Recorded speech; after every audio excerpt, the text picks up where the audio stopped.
Bab 033. Setelah Ayuna turun dari mobilnya, Reza langsung kembali melajukan mobilnya ke kantor. Reza turun dari mobil dan langsung melangkah ingin naik ke ruangannya. Dia berpapasan dengan seorang anak gadis yang terlihat seperti cupu sedang membawa berkas-berkas yang sangat tinggi sampai menutupi sebahagian wajahnya. "Hey ladies, kenapa kau membawa itu sendiri? Ini sangat berat," kata Reza mengambil separuh berkas yang membebani gadis tersebut. "Tuan M muda, biar aku saja," gugup gadis tersebut karena takut pada Reza yang dia tahu CEO di perusahaan Dot Group. "Tidak mengapa. Kenapa kau yang membawa semua ini? Mana pekerja lainnya? Dan kau kerja di bahagian apa?" tanya Reza melihat gadis cantik di hadapannya tapi terlihat sangat cupu. Saya magang di sini tuan," kata gadis itu terbata-bata. Reza melihat pada beberapa karyawan yang sudah mulai ketakutan karena ketahuan mengerjai anak magang di kantornya. "Apa aku menggaji kalian untuk kalian bersenang-senang di kantor ini? Jika kalian sudah merasa bosan bekerja di sini, silakan kalian ajukan pengunduran diri. Jangan membebankan pekerjaan kalian pada anak baru yang kalian bisa sewenang-menangnya." Tegas suara Reza membuat mereka semua menciut. Karena Reza menajamkan netranya pada mereka semua. "Jika aku menemui yang seperti ini lagi, siap-siap kalian akan saya hukum," kata Reza tidak hanya mengancam. Mereka semua mengenali Reza CEO yang sangat baik dan dermawan pada karyawan. Tapi jangan salah, Reza juga terkenal dengan ketegasannya. "Mengerti," tambah Reza. Mengerti tuan," serentak mereka. "Pagi-pagi sudah bikin mood berantakan," gumam Reza melangkah ke lift. Tiba di ruangannya sudah ada Mirza di sana duduk santai. "Cek, apa yang kau lakukan di kantorku pagi-pagi seperti ini?" ketus Reza pada Mirza. Mirza mengangkat satu alisnya saat mendengar suara ketua Reza. "Ada apa denganmu? Sepertinya ini bukan dirimu," sindir Mirza. "Lihatlah dirimu. Kau sudah bahagia bersama kakak ipar dan kau tidak pernah lagi menemui Kucek," kata Reza kemudian memanggil asisten Idan. "Ke ruanganku sekarang." Mirza tertawa melihat Reza yang pagi-pagi sudah ketus saja. "Apa yang kau lakukan di kantorku jam segini? Aku sudah meletak jawatan untuk menggantikan Paman Kusuma menjadi ayah tirimu, jadi pergilah," kata Reza dengan kurusnya. "Gila," umpat Mirza. "Kau yang gila? Gila bucin," sahut Reza. "Cek, tok tok tok." Ketuk Idan pada pintu ruangan Reza, "Masuk saja. Tuan memanggilku." "Ya, bagaimana dengan rapat pagi tadi, apa lancar?" tanya Reza pada asisten Idan. "Ya tuan, semuanya berjalan dengan lancar." "Bagus. Tadinya aku sudah berniat untuk menyunatmu untuk yang kedua kalinya," ujar Reza serius. "Saya sudah bisa dihandalkan tuan muda. Mungkin tuan bisa menaikkan gaji saya 2 kali lipat tahun ini," jawab asisten Idan tersenyum manis. "Cek, sudah berapa kali kau mengucapkan kalimat itu Idan?" "Untuk hari ini baru 1 kali tuan. Tapi untuk yang kemarin ada 5 kali, jawab Idan lagi masih tersenyum manis. "Itu kalimat yang paling keren dari mulutmu Idan. Baru saja tahun lalu aku menaikkan gajimu dengan cara kau memaksaku. Sekarang kau meminta naik gaji lagi. Aku pusing melihat asisten sepertimu. Pergilah," usir Reza berdecak pada asistennya karena sering berdebat masalah kenaikan gaji. Mirza hanya menggeleng melihat atasan dan bawahan yang sering berdebat di hadapannya. "Dasar, tuan sama asistennya, sama-sama tidak beres," gumam Mirza. Asisten Idan melangkah keluar dari ruangan tuannya. Di ambang pintu dia menghentikan langkah kakinya dan sedikit berbalik pada tuannya. "Apa tuan ingin saya menyiapkan tiket bulan madu ke Palestina bersama Nona?" kata Idan menahan tawanya. Reza mengambil pulpen dan langsung melempar asisten tidak berakhlaknya. Asisten Idan lari dari ruangan tuannya sambil terbahak-bahak. Bisa-bisanya dia menyuruhku bulan madu ke Palestina. Tiba di sana bukannya bulan madu, yang ada lagi enak-enaknya bobo kita dijatuhkan bom. "Dasar asisten tidak waras," ujar Reza. Kesal sama asistennya. Wait, apa katamu tadi? Bulan madu.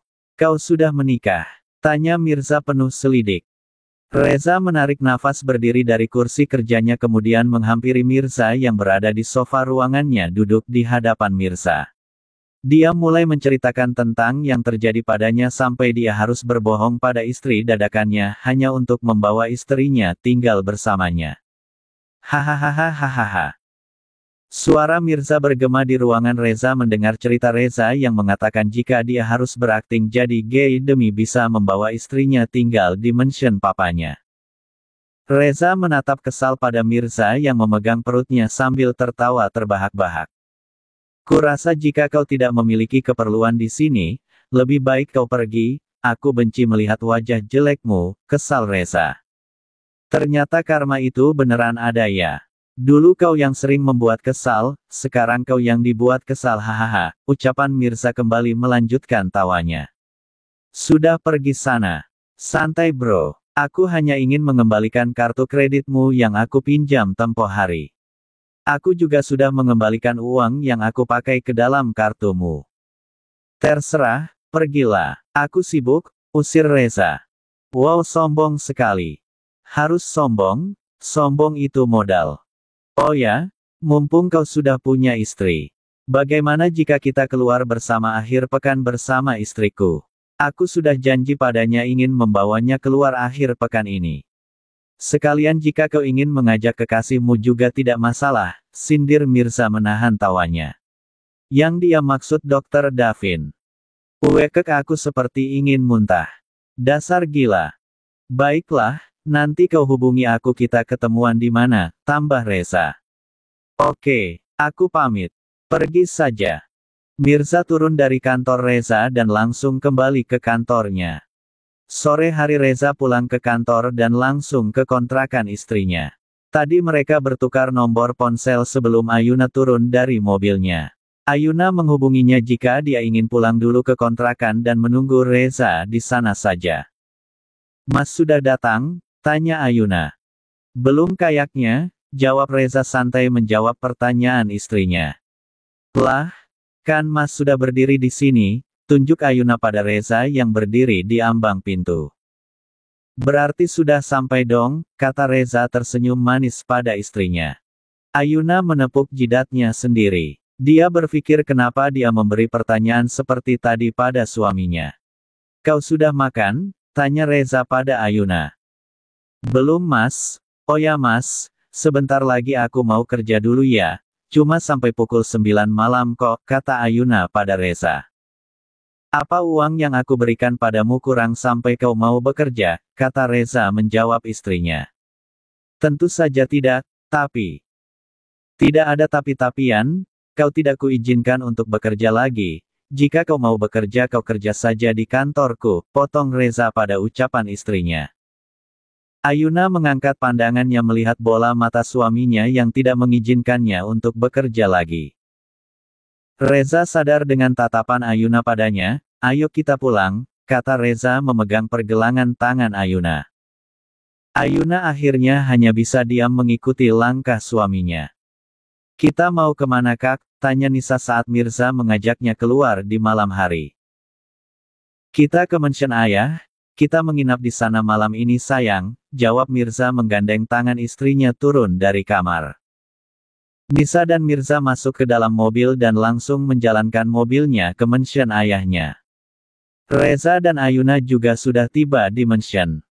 Assalamualaikum, salam Reza bersamaan dengan Ayuna. Waalaikumsalam, jawab Bunda.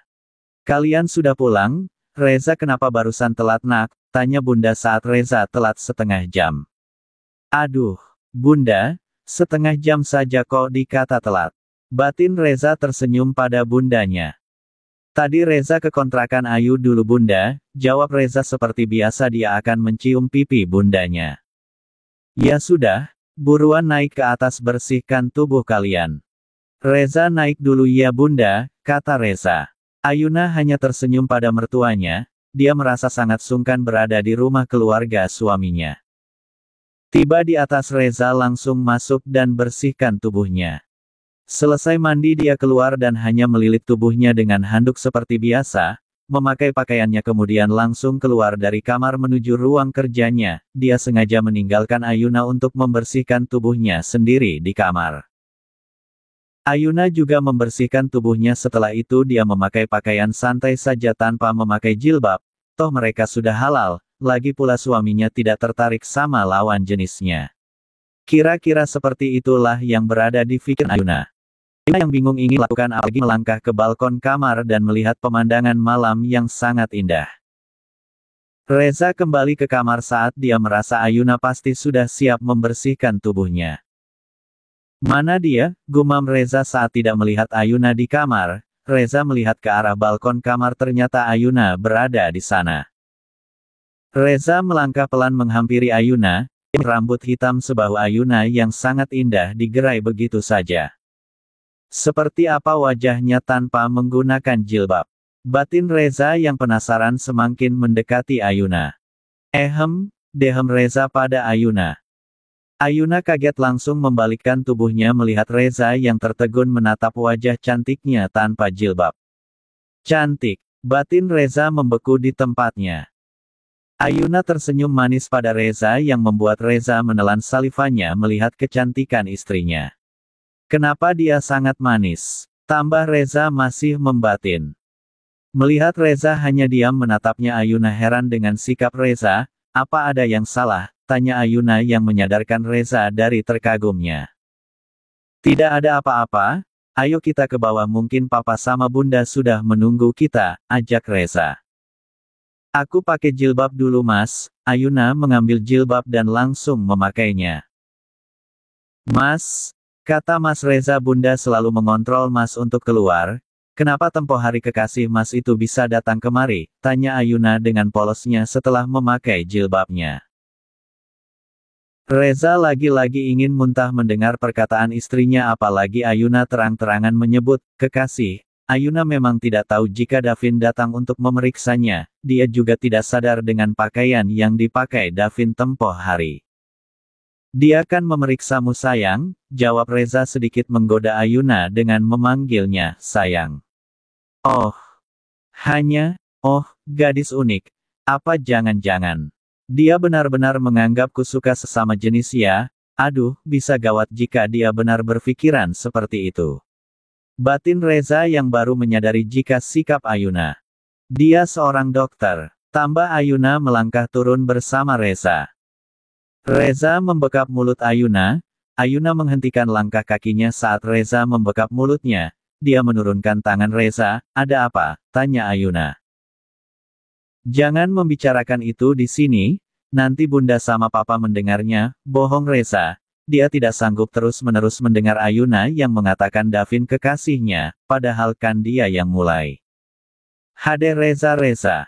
Oh oke, kata Ayuna dengan gaya mengunci mulutnya.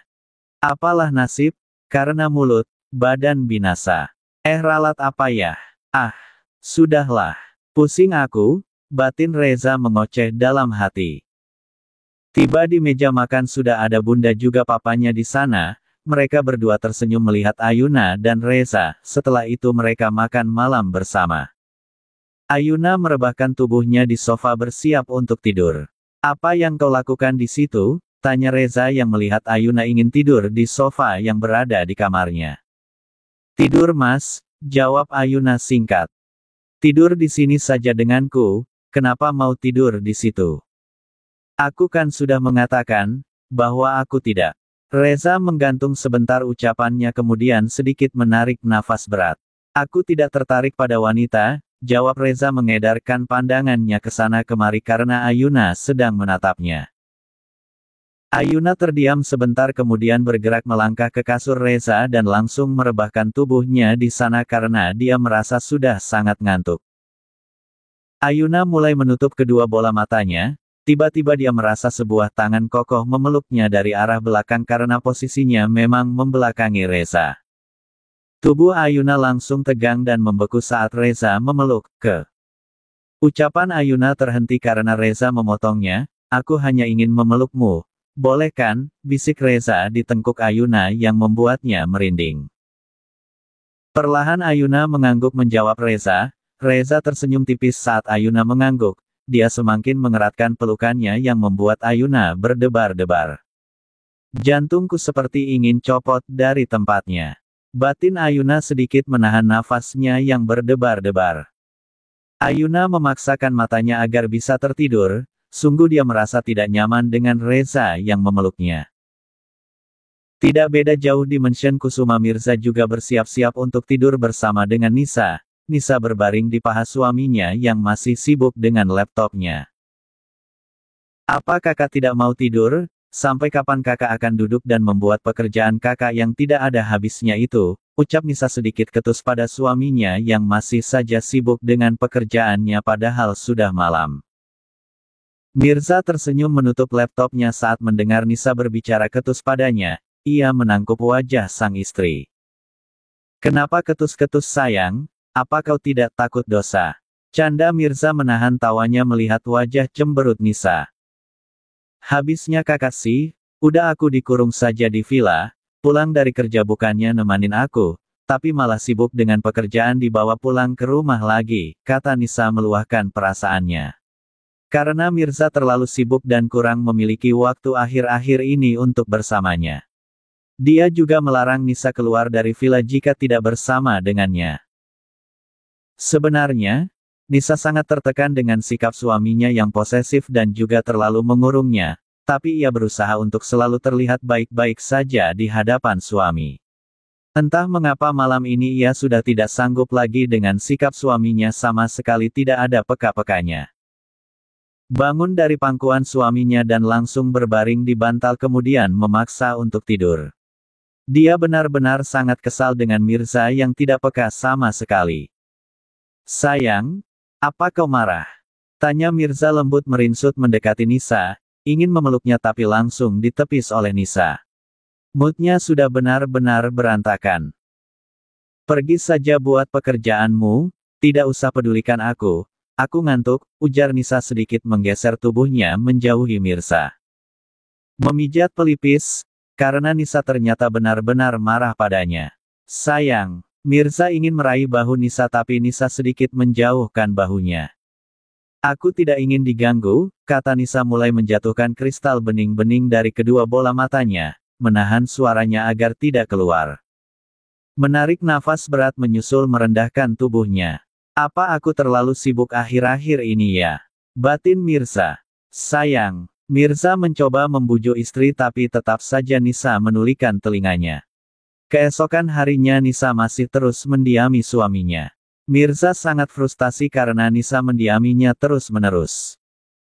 Sayang, besok kan akhir pekan, bukannya kau berkata ingin mengunjungi rumah mantan majikanmu itu? Mirza mencoba membuka suara pada Nisa yang sering menghindarinya.